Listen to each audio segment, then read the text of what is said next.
All right, guys, that was a fire interview. When I heard it the first time, it was one of those things that I couldn't get enough.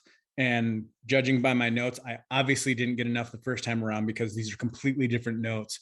Before I get running into the notes, I did want to do one thing. Make sure you go out and order Ed Mylett's new book, The Power of One More. It is mind blowing. I got the review copy, the manuscript, and guys, the stuff that's in here, he goes a lot through Think and Grow Rich because that's his favorite book. But the thing that he said was, think and grow rich. And kind of like Chad said, there was that dash in the middle. Well, the dash is the stuff and things that you're supposed to go do. And what Ed Mylett does in his book, The Power of One More, is he gives you the actionable things to do to transition from the thinking to the doing to the growing rich. So I wanted to start with that because that's one of the things that, most people think it's, oh, I'm just going to think. No, you actually have to take those thoughts and put them into action. The first thing that he talks about with John Gordon is depth perception. Guys, you are closer than you think to what you are trying to accomplish. He said you are one thought away, one thing away, one interaction away, one connection away from something that could radically change your future and your family's future. He said, so are you going to give up before that happens? Or are you going to be the one in your family that changes everything? He says, there's always that one person that turns in the entire family that changes everything in their history. If you are blessed to come from a highly successful family, there was one person that made a decision in your family way back in day when things weren't going right for everybody and things were, not as well as they are today, who made a decision to take a stand to go do something to change it. And if that hasn't taken place in your family yet, guess what? You have the opportunity to be the one to plant your flag, to go out and do something completely different that changes your lineage forever. This was something that I don't know if anybody caught this. This was an incredible statistic. You will get your goals 20% of the time, but you will get your standards every time. So what you need to do is you need to raise your standard, because the one thing that successful people do is they've raised their standard so that even though they only hit their goal 20% of the time, the other 80%, they've raised their standard so high that they continue to achieve success. And he said, the one thing that successful people do more than other people who are unsuccessful is they do one more that is required by everyone else's standard. So if you want to raise your standard, you have to do one more. And that's why the power of one more is so important. One more minute exercising, one more phone call, one more ask for somebody to join your business. But the other thing is you have to take things one day at a time. Guys, the thing that happens for most people is they're so far out in the future that it looks like it's impossible. But if you narrow your goal down to one day at a time, you can keep plugging along. You can keep trotting along. You can keep in the grind because it's just one more day. One more day at a time is the successful measure of how to keep going. Because if you just tell yourself, I'm not going to quit for one more day, or I'm not going to do this bad habit anymore for one more day, eventually you'll string enough days together where you will accomplish the thing that you are trying to do. So the other thing that I want everybody to hear on here, because this was such an important message, your mess is your message.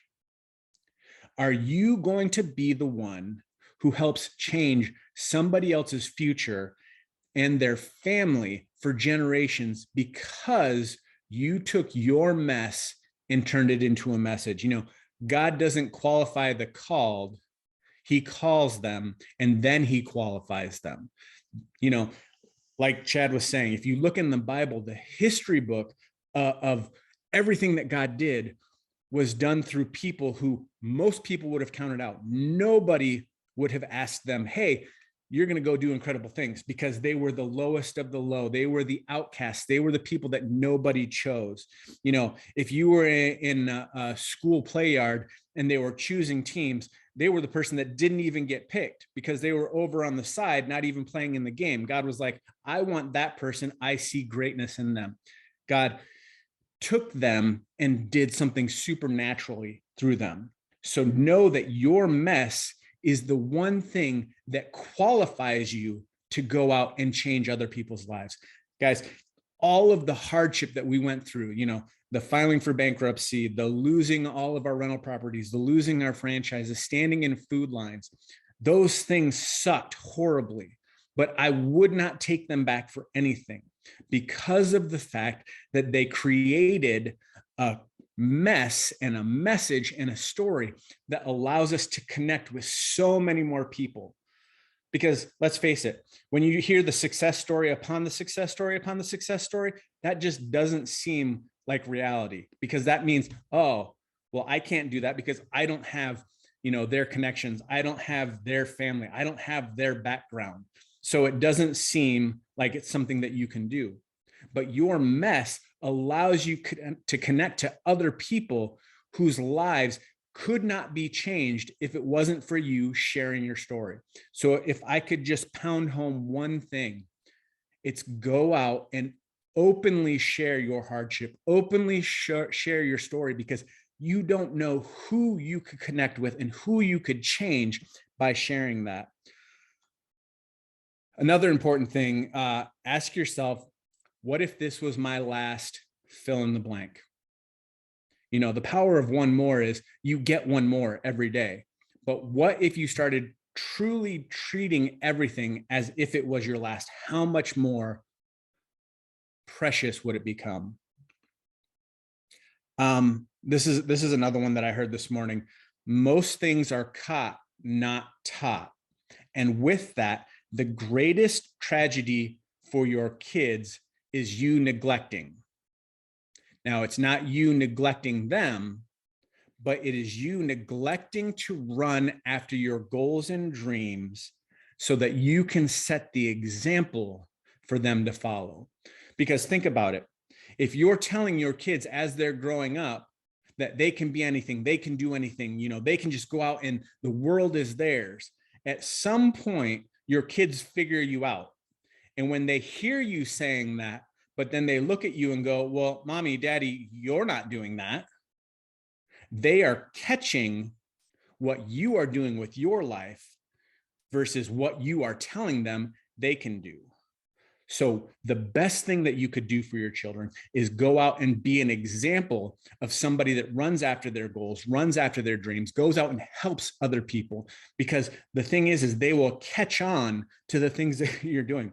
And they don't have to be these massive, incredible goals and dreams and successes that most people think everybody goes and strives after. You could just be the givingest person of your time, the givingest person of your talents, and do it in a manner that shows your kids what's absolutely possible, because you were born to do something incredible with your life. And that is to be an example for your children so that they grow up and compound that. Because think about that.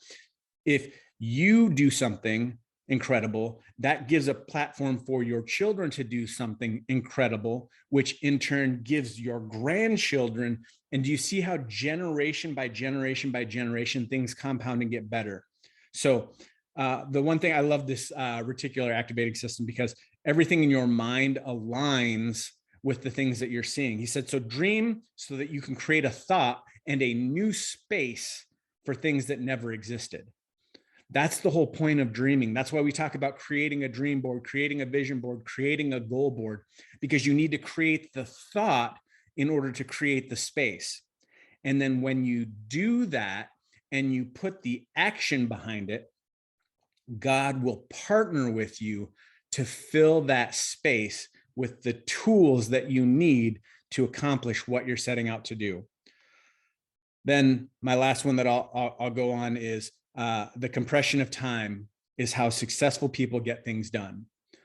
Time management is on a 24-hour day because we're all given a 24-hour day. But the difference between the successful person and the average person is how they utilize that time. And successful people compress time to get more things done. Ed says that he gets 3 days done to every one because he has 3 days. From 6 a.m. to noon is one day, from noon to 6 is the next, and from 6 to midnight is the third day. And he said, not every day is work productive. He said, from 6 to noon could be a work day. From noon to 6 could be a work day. And then from 6 to midnight is a play day. So you can actually take and look at invisible progress throughout the day and go, okay, I took a play day from noon to 6. So now from 6 to midnight, I need to work again. And if you compress time and compound time, the more days that you get done in a month and a week gives you greater compound for success because you're going out and doing the things more than anybody else around you. So guys, take that tip, apply it today, and watch how compressing time multiplies what you're able to do and what you're able to accomplish.